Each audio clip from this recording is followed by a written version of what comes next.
Alors, c'est bientôt Rosh Hashanah. Rosh Hashanah, tout le monde l'appelle Yom Hadin, c'est le jour où on est jugé. Et il faut se poser la question, pourquoi est-ce que précisément ce jour-là, l'homme est jugé? Alors, en vérité, Rosh Hashanah, ce n'est pas le jour du jugement fondamentalement. Fondamentalement, c'est le jour où l'homme est créé. L'homme est créé, et parce que l'homme est créé ce jour-là, il doit être jugé pour juger de la pertinence de le créer ou pas. J'avais un de mes rabbins qui disait, nous n'avons que quelques jours à vivre. La vie qui nous est donnée est encore pour quelques jours. À partir de Rosh Hashanah, il va falloir regagner sa vie, renaître, revivre. Or, cette création de l'homme sous-entend qu'il faut un jugement pour savoir est-ce que c'est bien de créer l'homme ou pas. Et pour comprendre cette idée-là, on va amener le Midrash, qu'on amène toujours, qui est un Midrash extraordinaire, un Midrash Rabbah, où quand Dieu a voulu créer l'homme, il a convoqué les anges. Une partie des anges a dit crée l'homme, Ibaré. L'ange de l'amour a dit crée l'homme, il est capable d'amour. L'ange du Shalom a dit ne crée surtout pas l'homme, il est Kuloktata, il fait toujours la guerre l'homme. L'ange de la Zdaka a dit crée l'homme, il fait des Zdakot. L'ange du Emet a dit ne crée pas l'homme, il est Kulosheka, il ment toujours, etc., etc. Et au milieu de cette discussion extraordinaire, Dieu a dit j'ai déjà créé l'homme. Pourquoi vous disputez? Le Midrash tout à fait étonnant. Pourquoi Dieu convoque-t-il les anges, provoque-t-il une discussion céleste extraordinaire sur la pertinence de créer l'homme ou pas, et qu'au milieu de cette discussion, il dit « j'ai déjà créé l'homme ». C'est pas des façons de faire.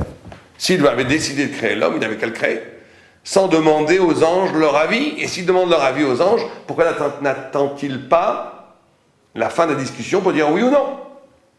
La réponse que donne le Maharal de Prague est extraordinaire. Il dit « parce que l'homme, en essence, se doit de rester une question ». Jusqu'à aujourd'hui, résonne dans le ciel ce débat, Ibaré, Alibaré, crée l'homme, ne crée pas l'homme. Et chacun d'entre nous est une question, est-ce que ça vaut le coup d'être créé ou pas? L'essence de l'homme est d'être une question. S'il avait été décidé de ne pas créer l'homme, l'homme n'aurait pas été créé. S'il avait été décidé que ça valait le coup de créer l'homme, alors l'homme aurait perdu toute sa signification essentielle. Il aurait été à l'image des anges, ou des animaux, ou des choses, où on a décidé pour eux que ça valait le coup qu'ils soient créés. Donc vous comprenez bien que si on décide pour moi que ça vaut le coup que je sois créé, je n'ai plus de liberté, je n'ai plus rien à faire. J'ai déjà ma vocation à être, mon excellence à être, est déjà entérinée par quelqu'un d'autre. Donc je n'ai plus de liberté, donc je n'existe pas vraiment. Il n'y a que l'homme qui existe. Parce que l'homme a cette capacité de justifier sa vie, ou au contraire, Chas Shalom, de dire que ça ne valait pas le coup qu'il soit créé. Et donc, qui va dire si ça vaut le coup ou ça ne vaut pas le coup d'avoir créé l'homme? Qui? Nous-mêmes. Chacun d'entre nous. Chaque fois que je fais une avéra, je dis Alibaré. Je justifie les anges qui disent tu vois, il ne fallait pas créer l'homme. Regarde ce qui fait une avéra. Chaque fois que je fais une mitzvah, je dis Ibaré. Les anges qui ont dit crée l'homme, ils se réjouissent, ils disent, vous voyez, on avait raison, il fallait créer l'homme, c'est la merveille. L'homme est capable de faire du bien, dans la liberté. Et donc, cette question, est-ce que ça vaut le coup de créer l'homme? C'est l'essence même de l'homme, c'est sa liberté, c'est sa fissure. Vous savez que le fait que l'homme est structuré comme ça, en réalité, il est structuré d'être et de néant. Ibaré, c'est l'être, Alibaré, c'est le néant. Le fait qu'il est structuré de Yesh ve'ain, d'être et de néant, fait qu'il a la liberté, ça lui donne deux pouvoirs, un pouvoir positif, un pouvoir négatif. Un pouvoir positif, ça donne le pouvoir de questionner.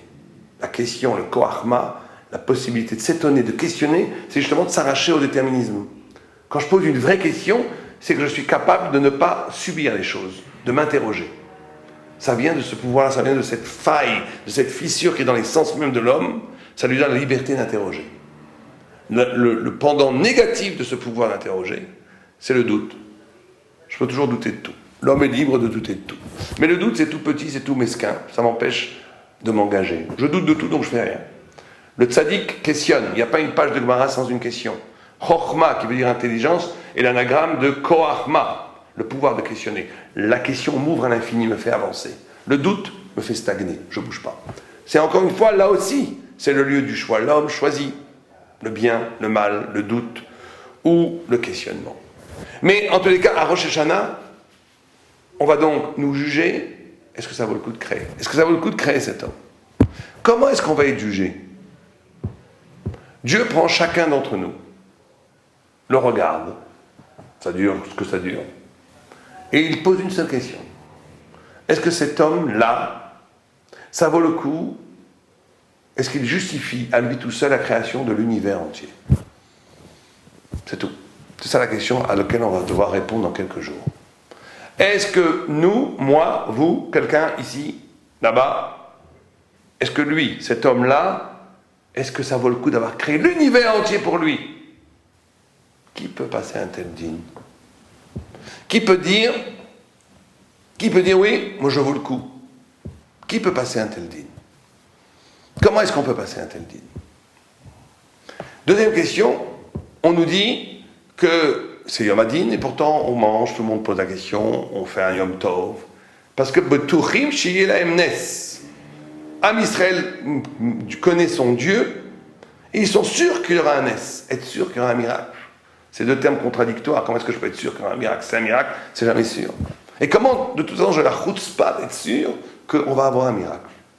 C'est les deux questions à laquelle on va répondre. Première question, comment passer le dîn? Eh bien, c'est pas très simple, mais c'est très simple à dire, c'est très dur à faire. C'est qu'on a dit, l'homme est créé comme ça, avec du bien et du mal, avec du ibaré, val ibaré. À Rosh Hashanah, c'est pas le moment de se lamenter, de dire j'ai fauté, c'est pas ce moment-là, on fera ça à Rosh Hashanah, on fera ça à Kippour. À Rosh Hashanah, l'essence même de Rosh Hashanah, c'est de dire Melech, Hachem est roi. Et c'est ça qui nous sauve du dîn.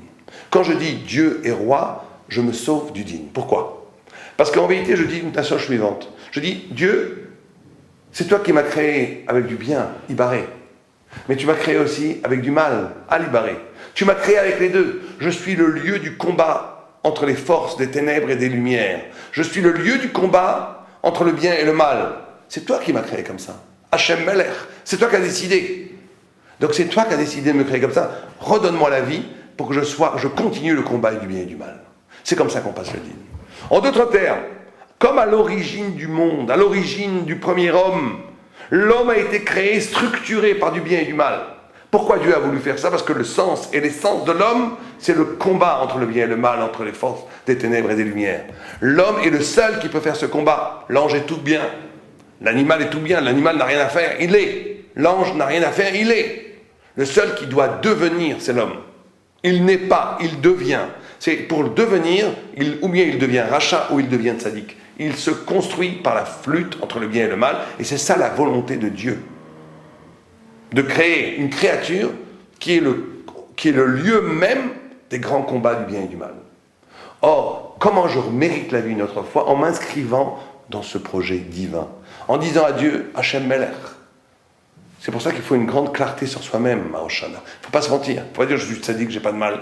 Il faut voir, reconnaître ces parts de lumière, ces parts de ténèbres, les deux en même temps, et mettre ça devant Dieu. Il dit voilà, j'ai le bien et j'ai le mal, les deux, c'est moi. Mais je promets que si tu me donnes la vie, je ferai tout pour que dans ce combat, le bien le remporte. Si on fait ça, on est Zoché du dîn. On justifie la création.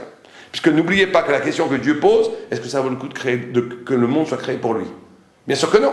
Mais si cet homme dit, je ne vaux peut-être pas le coup, mais je m'inscris dans pourquoi tu as créé le monde, alors ça vaut le coup qu'il soit créé le monde, soit créé pour lui. C'est exactement pour ça que j'ai créé le monde, pour qu'un homme combatte entre le bien et le mal. Et comment est-ce qu'on peut être sûr qu'on va avoir la vie? C'était notre deuxième question, on va conclure avec ça. Comment est-ce qu'on peut être Betuchim Sheyeh Nes?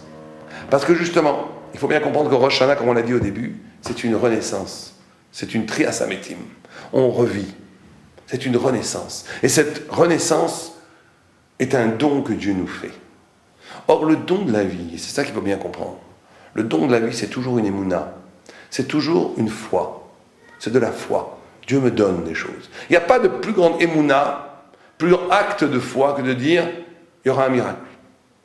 C'est-à-dire qu'on ne peut appréhender Rosh Hashanah que si on a la foi que Dieu nous aime. Que si on a la émouna que Dieu veut de notre vie. Mais c'est une émouna, c'est pas rationnel. Rationnellement, on n'a aucune chance. Mais justement, on dit à Dieu, rationnellement, j'ai aucune chance. Mais je ne viens pas rationnellement vers toi. Je viens vers toi à Rosh Hashanah. Rosh Hashanah, c'est le début. Shana, c'est le retour. C'est deux termes contradictoires. Le début, l'éruption du début, c'est quelque chose qui n'obéit aucun retour. Rosh Hashanah, c'est la capacité de mettre de la nouveauté radicale, du miracle, dans quelque chose qui tourne. Mettre du miracle dans la vie. Mettre du miracle dans la vie, c'est cette capacité de dire devant Dieu, je suis sûr que tu vas me sauver, parce que de toute façon, je n'ai pas d'autre choix. Et aussi parce que ma relation avec toi est une relation au-delà du rationnel. C'est une relation où je me jette littéralement vers l'espoir que tu vas me sauver comme une émouna totale. Si on fait cet acte-là, si on considère Rosh Hashanah comme le moment de notre renaissance et que cette renaissance dépend de la émouna, dépend exclusivement de Dieu, là aussi c'est la deuxième façon d'être du digne, que tout un Israël soit zoré du din et tova. Amen.